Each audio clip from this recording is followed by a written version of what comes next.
친구들 안녕하세요. 저는 여러분의 오랜 친구 김 선생님입니다. 오늘 시장은 개장 후 처음에는 낮게 가다가 점차 상승하는 추세를 보였고 결국 비교적 안정적인 상승 추세를 유지했습니다. 오늘날 중요한 데이터나 사건이 전혀 없기 때문에 우린 시장의 현재 관심사에 대한 분석이 필요합니다. 섹터 및 개별 주식 측면에서 오늘 일부 회사가 재무 보고서를 발표했기 때문에 해당 섹터와 현재 우리가 보유하고 있는 주식에 일정한 영향을 미쳤습니다. 또한 우리는 이번 주에 MACD 기술 지표를 공부할 건데 오늘은 그 공식과 기본 논리를 파악할 것입니다. 그럼 지금부터 시작하겠습니다. 시장은 오늘 큰 폭의 변동을 보이지 않았습니다. 장 초반 증시가 저조하자 시장에서는 관성적인 하락 추세를 보일 것이라 여겼습니다. 펀더멘탈 측면에서는 현재 4가지 핵심 사항에 중점을 둡니다. 이번 주에 미국은 2가지 중요한 데이터를 발표할 예정입니다. 하나는 수요일 저녁과 목요일 새벽에 발표되는 미연준의 금리 결의안입니다. 또 다른 하나는 금요일 밤 발표될 미 노동부의 비농업 고용 데이터입니다. 이 두 수치 모두 현재 주식시장에 유리하다고 여겨지고 있습니다. 내일 월봉은 곧 마감될 것이고 수요일은 11월 시세의 추세를 시작할 것입니다. 또한 한 가지 잠재적인 중요 데이터가 있습니다. 바로 미국 재정부에서 새롭게 채권을 발행할 계획인데 아마 11월 711에 정식 판매될 예정이고 규모는 1140억 달러에 달할 것으로 보입니다.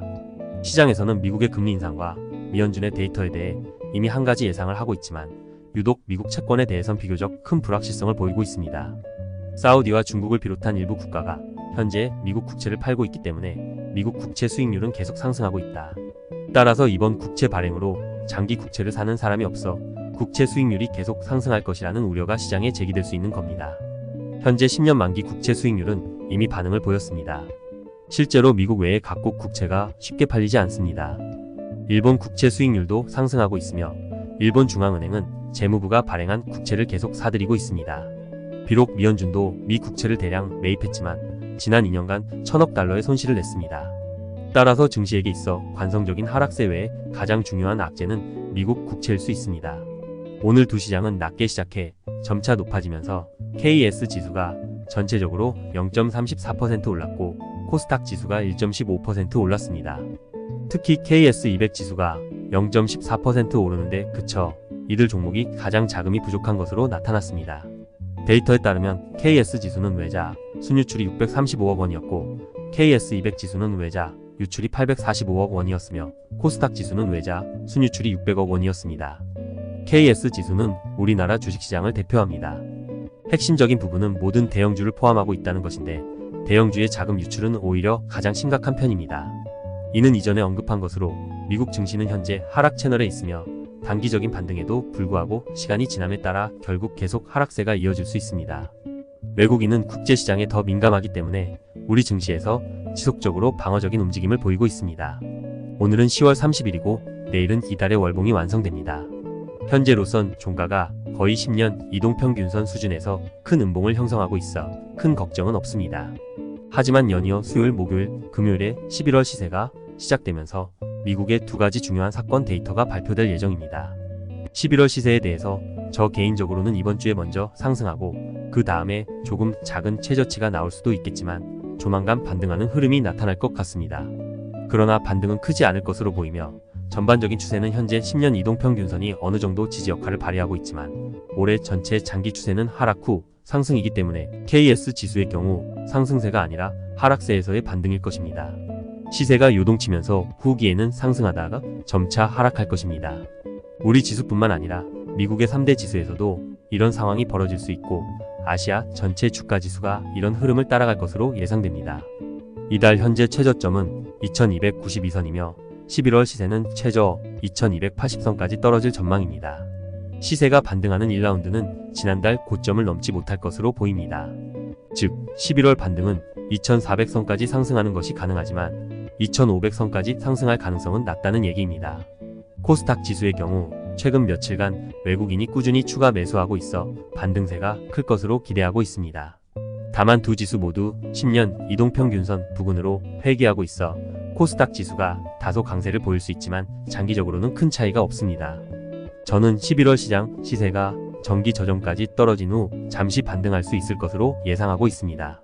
반등 고점은 800선 이상이 될 것이 확실하고 85만 880선까지 오를지는 아직 시간이 더 필요할 것으로 보입니다. 우리는 지금 너무 장기적인 예측을 할 생각이 없습니다. 왜냐하면 더 장기적인 관점에서 볼 때 저는 여전히 세계 주식시장이 현재 상승장이 아니라 하락장이라고 생각하기 때문입니다. 계속해서 최저치를 기록할 가능성이 높고 우리는 모든 상승을 반등으로 간주할 것입니다. 따라서 우리는 11월 초 시장의 반등 가능성에 초점을 맞춰야 하며 이는 비교적 수익성이 있거나 손실을 줄일 수 있는 기회가 될 것입니다. 섹터 측면에서는 오늘 두 회사가 재무보고서를 발표했는데 하나는 LG화학오만 1910화학이고 다른 하나는 삼성엔지니어링 28050입니다. 삼성엔지니어링은 중공업의 방향을 대표합니다. 현재 이 섹터의 주식은 현재 주식시장의 이슈와 부합하지 않으며 상승의 대부분은 시가총액이 작은 주식이거나 이전에 큰 폭으로 하락했다가 현재 반등하고 있는 주식들입니다. 오늘 발표된 재무보고서에 따르면 삼성엔지니어링의 매출액, 영업이익, 순이익은 모두 시장 예측치를 밑돌았고 동기 대비 감소하였습니다. 따라서 현재 우리가 관찰하고 있는 이 회사들은 모두 좋은 선택지가 아닙니다. 앞서 언급한 의학 및 바이오 공학 분야와도 다소 다릅니다. 바이오 공학 섹터는 독립적인 재무 보고와 시장 이슈가 있으며 분명하게 분열되어 있습니다. 반면 중공업 업종은 현재 비수기여서 하락세가 심한 종목만 상승할 수 있는 상태입니다. 화학 섹터와 2차 전지 섹터는 LG화학의 재무 보고가 단기 호재로 작용해 두 섹터는 여전히 계속해서 반등할 가능성이 높습니다. 저는 코스닥 시장에서 외국인이 추가 매수하면서 2차 전지 섹터 중 초기에 너무 많이 하락한 주식들이 조만간 더 큰 상승 기회를 맞이할 것이라 예상하고 있습니다. 이런 기회는 시세의 단계적인 반등입니다. 또 목요일에는 미국 애플사의 재무 보고가 예정돼 있어 많은 회사에 큰 영향을 미칠 것으로 보입니다. 최근 마이크로소프트의 시가총액이 다시 미국 증시를 제치고 1위에 올랐습니다. 마이크로소프트는 현재 클라우드 서비스와 GPT 투자 두 방향에서 크게 성장해 인공지능과 반도체 업계에 매우 긍정적인 영향을 미쳤습니다. 이에 비해 애플은 휴대폰 부품과 곧 출시될 VR 안경 등 애플 산업 사슬의 다양한 부분에 더욱 초점을 맞추고 있습니다.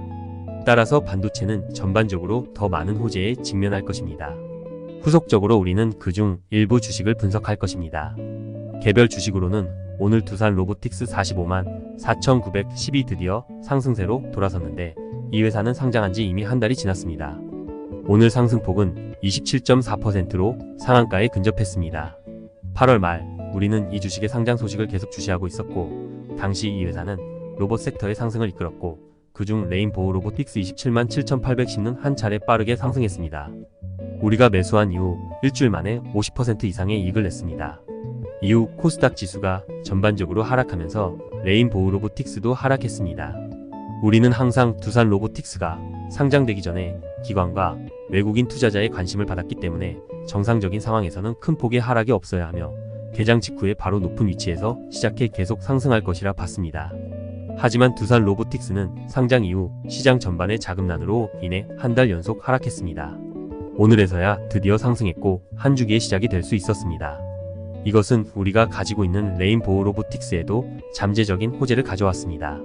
레인보우 로보틱스는 현재 이동평균선 부근에 있으며 상승 추세는 여전합니다. 고점에서 이동평균선 부근으로 반락한 후 당분간 계속 반등할 것으로 예상되며 위쪽 목표 위치는 16만 선과 20만 선으로 예상됩니다. 또 다른 인기 종목은 클리오 23만 7,880입니다.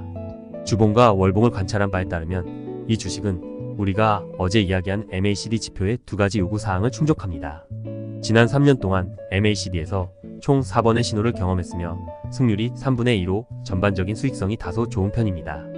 이번에는 주가 거래량 신호 지난주에 학습한 것에 따라 최초 매입가가 8월 말경 23,000원 정도였습니다. 몇 차례의 시장 변동을 겪은 후 주가는 현재 28,000 부근에 있습니다. 최고치를 돌파한 이후 시세가 다시 가속화될 것으로 예상되기에 저희는 인내심을 갖고 기다리고 있습니다. 다음으로 우리도 전체 MACD의 논리에 대해서도 좀 더 깊이 공부하도록 하겠습니다. 먼저 간단한 논리로 도출해보고 그 다음 여러분께선 저를 따라해보세요. 우리는 모두 이동평균선 MA의 계산 공식이 지난 기간 동안의 주가 평균치라는 것을 모두 배웠습니다. 따라서 다음과 같은 몇 가지 상황이 있습니다. 첫째, 상승세 중 주가가 이동평균선 위쪽에 있으면 가격이 빠르게 상승하여 가속화되는 경향을 보이면 이동평균선에서 빠르게 멀어지게 되는데 그림에서 B와 어의선 길이의 차이는 다음과 같습니다. 하지만 가격 상승 속도가 느리면 그림의 시선의 길이와 같이 이동평균선이 점차 따라잡을 것입니다. 따라서 가격과 이동평균선 사이의 차이를 정의할 수 있으며 상승 속도가 빠를수록 차이가 크고 상승 속도가 느릴수록 차이가 작아집니다. 따라서 비교적 안정적인 시장이나 전반적으로 요동치는 시장에서 이 차이는 0에 가깝습니다. 아래 그림 참조. 다음으로 우린 두 번째 부분을 더욱 추론할 수 있습니다. 바로 단기 평균선과 장기 평균선 간의 차이도 있다는 겁니다. 시장이 빠르게 상승할 때 단기 이동평균선은 시장을 더 밀접하게 따르는 반면 장기 이동평균선은 그림에서 O와 B의 선 길이 차이처럼 반응이 더 느립니다.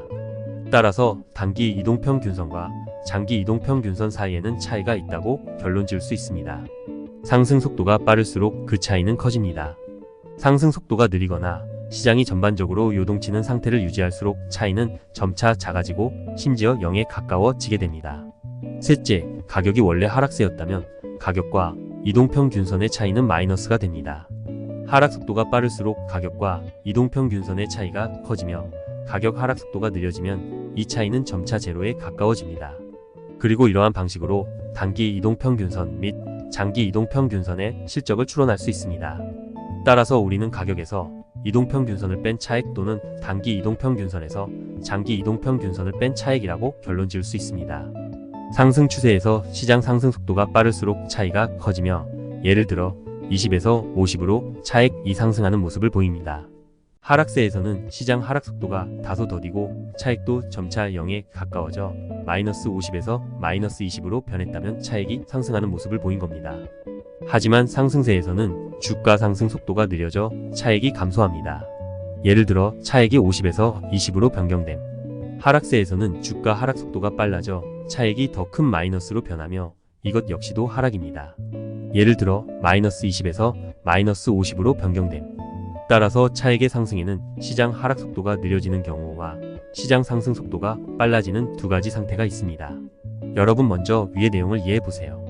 이제 이동평균선의 계산 공식을 약간 수정하고 공식을 미세 조정해 전날 이동평균선 값에 12분의 11을 곱하고 다시 또 다른 새로운 날의 값에 12분의 1을 곱하면 EMA라고 하는 또 다른 이동평균선을 얻을 수 있습니다. 이 이동평균선은 단순 이동평균선과 크게 다르지 않고 정보가 차지하는 비중은 작지만 더 먼 역사적 정보를 보유하고 있습니다. 우리는 단기 및 장기 이동평균선을 생성하는 매개 변수로 11 및 26일 이동평균선을 선택했습니다. 이들 간의 차익을 빠른 라인, 즉 MACD의 빠른 라인 DIF이라고 합니다. 따라서 빠른 라인 DIF 아래 그림에 짙은 갈색 라인에 따라 다음과 같은 시세를 나타냅니다. 첫째, 주가가 제로축 위에 있을 때는 상승세가 가속화되고 있다는 의미입니다. 둘째, 가격이 제로축 아래서 하락할 때는 시장 흐름이 하락을 가속화하고 있음을 의미합니다. 셋째, 가격이 제로축 위에 위치하여 하락할 때는 시장 상승 속도가 느려지고 하락 반전할 수 있음을 나타냅니다. 넷째, 가격이 제로축 아래이고 상승세가 점차 제로일 때는 시장 하락 속도가 둔화되거나 반등할 수 있음을 보여줍니다. 따라서 이 선은 시장 추세의 방향과 속도를 모두 설명합니다. 그런 다음 DIF의 지난 9일 평균치 평균선 지표와 유사한 연산 방법을 추가로 계산할 수 있으며 이는 MACD의 느린 선인 DA를 추가로 생성합니다. DA는 MACD의 느린 선을 나타내며 시장 추세를 측정하는 데 사용되는 상대적인 기준으로 절대적인 표준인 제로 축이 더 이상 필요하지 않습니다. DIF가 DA보다 크면 시장은 가속화된 상승을 경험하거나 하락을 멈추고 있을 수 있습니다. DIF가 DA보다 작을 때 시장은 가속화된 하락을 경험하거나 상승을 멈추고 있을 수 있습니다. 따라서 DIF의 DA를 입힐 때 이를 줄여서 골든포크라고 합니다. DIF 아래 DA를 입힐 때 이를 데드포크라고 합니다. 이는 사실상 가격이 뛰어넘거나 하향 이동평균선과 유사하며 비교적 완만한 이동평균선 지표를 추세를 판단하는 근거로 사용하여 가격과 비교해 현재가 상승세인지 하락세인지를 판단합니다. DIF와 DA 사이의 차액, 즉 MACD 기둥 모양선은 직선 막대 그래프이라고도 합니다. 따라서 직선 막대 그래프가 0 수평축보다 크면, 즉 0보다 크면 앞에서 설명한 논리와 동일한 겁니다. 그림에서 0 수평축 위에 있는데 이는 가격이 상승이 가속되거나 하락이 멈춰 있음을 의미합니다. 하지만 직선 막대 그래프가 0 수평축보다 작으면 시장이 빠르게 하락하고 있거나 상승을 멈추고 있음을 보여주는 겁니다. 따라서 우리는 직선 막대 그래프를 통해 진정한 상승 및 하락 추세 신호를 포착할 수 있으며 상승 추세가 오래 지속될수록 방향이 더 분명하고 속도가 빠를수록 MACD의 직선 막대 그래프는 항상 0축 위에 있게 됩니다. 상승세가 끝났지만 올랐다가 하향 조정될 수 있거나 상승에서 횡보하다 요동치는 추세로 전환될 수 있습니다. 심지어 하락으로 전환될 경우 MACD의 직선 막대 그래프는 빠르게 0 부근으로 돌아가거나 심지어 0을 밑돌기도 할 겁니다.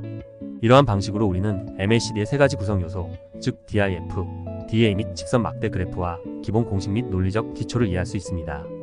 이를 통해 우리는 시장 추세가 여전히 안정적인지 판단할 수 있습니다. 둘째, MACD의 신호 심사 기준. 첫 번째 부분에서 우리는 MACD의 기본 원리와 용도에 대해 논의했습니다. 이제 우리는 MACD가 어떻게 주식시장 시세를 판단하고 여러 문제들을 해결하는데 어떻게 활용되는지 알아보겠습니다. MACD를 사용하여 시세를 판단할 때 고려해야 할 몇 가지 중요한 요소가 있습니다. MACD는 때때로 현재 시장이 상승세에서 하향 조정 단계인지 추세가 반전되는 단계인지 구별하기 어려워서 추세가 안정적이지 않다고 느낄 수 있습니다. 이런 상황에서는 상승세든 하락세든 거짓 신호가 생길 수 있습니다. 이 문제를 해결하기 위해 DIF 빠른 선 차이값이라는 또 다른 심사 표준을 도입했습니다. DIF는 두 이동 평균선의 차이며 시장의 속도와 방향을 동시에 고려합니다. 매개 변수는 12 및 26이며 일봉에서 각각 지난 12일 및 지난 26일 데이터를 기반으로 합니다. 주봉을 사용할 때 이 기간은 지난 12주와 지난 26주에 해당합니다. 하지만 월봉에서는 지난 12개월과 지난 26개월에 해당합니다. 추세의 경우 일반적으로 지난 3개월에서 6개월 사이에 완전한 추세가 나타나기에 충분합니다. 예를 들어 2023년 2월부터 8월까지 반년 동안 일부 주식 섹터는 이미 포스코 DX 주식과 같은 완전한 추세를 경험했을 수 있습니다. 3월부터 시작된 오름세가 반년째 이어지고 있지만 현재 시장이 하향 조정되거나 반전될 수 있다는 것은 아직 알 수 없습니다. 지난 6개월 동안 MACD의 직선 막대 그래프 지수는 시장 추세가 매우 안정적이었기 때문에 하락 신호가 나타나지 않은 것일 수 있습니다. 이전 비트코인 시세도 2020년 10월부터 2021년 5월까지 반년 동안 전례 없는 큰 상승장을 겪으며 전체 암호화폐 시장이 상승하도록 만들었습니다. 마찬가지로 2014년 5월 유럽중앙은행은 금리를 인하하기 시작했고 2015년 초까지 이 정책의 영향도 약 반년 만에 소화되었습니다. 따라서 우리는 완전한 시장이 일반적으로 약 6개월 기간을 보이며 나타난다는 결론을 내릴 수 있었습니다. 이 반년 동안 처음 3개월 동안의 실적, 즉 12주 이동평균선은 일반적으로 명확한 신호를 제공하기에 충분했습니다. 따라서 주봉의 DIF선을 사용할 때 우리는 현재 추세의 상태를 더 명확하게 알 수 있습니다. 그리고 거짓 신호를 회피하여 시장 추세를 더 잘 이해하는 데 도움이 됩니다. 다음으로 우리는 이러한 지식을 적용하여 보다 현명한 투자 결정을 내리는 방법을 계속 탐구할 것입니다. 현재 DIF와 이전 추세의 DIF를 비교해보면 더 강한 상승세를 보이나요? 만약 그렇지 않다면 현재의 상승세가 이전 상승세의 부속품일 뿐 시장에 더 큰 영향을 미치지 않는다는 의미이며 이번 추세는 더 큰 이익을 가져다 줄 수 없다는 의미입니다. 예를 하나 들자면 한국의 1위 주식인 HMM은 2013년 상장 이후 MACD가 뚜렷한 흐름을 보이고 있습니다. 2011년 기간 동안 MACD 지표와 주가가 상대적으로 고점에 도달한 후 시장이 하락하기 시작했음을 우리는 알 수 있습니다. 따라서 비록 MACD의 막대 그래프는 반등 신호를 나타내지만 DIF선 양쪽을 비교해보면 이건 원래 추세를 돌파할 수 없으며 이 기간 동안 상대적으로 합리적으로 우리의 계좌 속 자금을 보호했습니다. 후반의 하락세 전반에 걸쳐 이것은 비교적 절제된 상태를 유지하여 우리에게 심각한 손실을 입히지 않았습니다. 하지만 2020년 5월부터 MACD 막대 그래프는 다시 상승세를 보였고 DIF선도 신호를 제공하여 가격 추세가 개선되기 시작했음을 나타냈습니다. 이때 우리는 구매를 고려할 수 있습니다. 다른 분석 방법과 결합하여 가격이 이동평균선을 넘어섰고 장기간의 요동치는 기간도 돌파했음을 알 수 있습니다. 매입 가격이 주당 4,700원 안팎에서 시장이 계속 오르다가 2021년 1월까지는 주당 약 14,000원에 거래되었습니다. 그 후 시장의 침체기가 시작되면서 우리는 매도 여부를 고민해야 하는 상태입니다. 우리가 실제로 매입할 수 있는 타이밍은 2021년 2월 28일에 발생한 DIF선이 돌파했을 그 시기입니다. 매수 후 주가는 21,000선에서 상승하여 결국 가장 높은 51,100선까지 올랐습니다. 그 후 7월에 주가가 40,000원대에서 45,000원대 부근이 되자 MACD는 상승세에서 하락세로 전환하기 시작했습니다. 이때 우리는 주식을 파는 것을 고려할 수 있습니다. 이후 시장은 다음 매수 신호를 주지 않고 있습니다. 즉, 현재의 하락은 2020년부터 2021년까지의 이전 상승 추세 범위 내에 있는 것으로 이것이 우리가 MACD를 통해 포착한 시장 추세입니다. 이를 통해 알 수 있는 점은 MACD는 하락장에서 대략 17%의 자본 손실을 가져왔지만 이후 두 번의 상승으로 우리는 500%의 이익을 얻었습니다. 이것이 MACD의 역할입니다. HMM 주식은 전체 상장 과정에서 우리가 매입할 기회가 약 34회 있었습니다. 이 몇 번의 기회를 통해 우리는 상당한 이윤을 벌었습니다. 2차 전지 관련주를 예로 들어보자면 우리는 POSCO 홀딩스의 2020년 10월부터 3년간 실적을 돌아봤습니다. 당시 주가에는 처음으로 MACD 지표 신호가 하나 나왔습니다. 그때 아마 우리는 9월에서 10월 사이에 이 주식을 약 20만원에 샀을 겁니다. 그 후 상승하여 26만원 선에서 첫 하락을 보였습니다. 하지만 두 번째 상승은 2021년 2월 28일에 시작되어 2021년 6월까지 계속되었으며 가격은 변동이 없었습니다. 그리고 주가는 계속 하락했고 적절한 신호를 주지 않았습니다. 2022년 10월이면 우리는 다시 기회를 맞이하게 될 겁니다. 이때 MACD 지표의 그래프는 반등 신호를 보이지만 DIF선도 2021년 1월부터 6월까지의 이 기간 전체 주식시장의 추세보다 높습니다. 일단 DIF선의 추세가 돌파하면 우리는 그 지점에서 매수를 했습니다. 이후 주가는 두 차례 큰 폭으로 상승했습니다.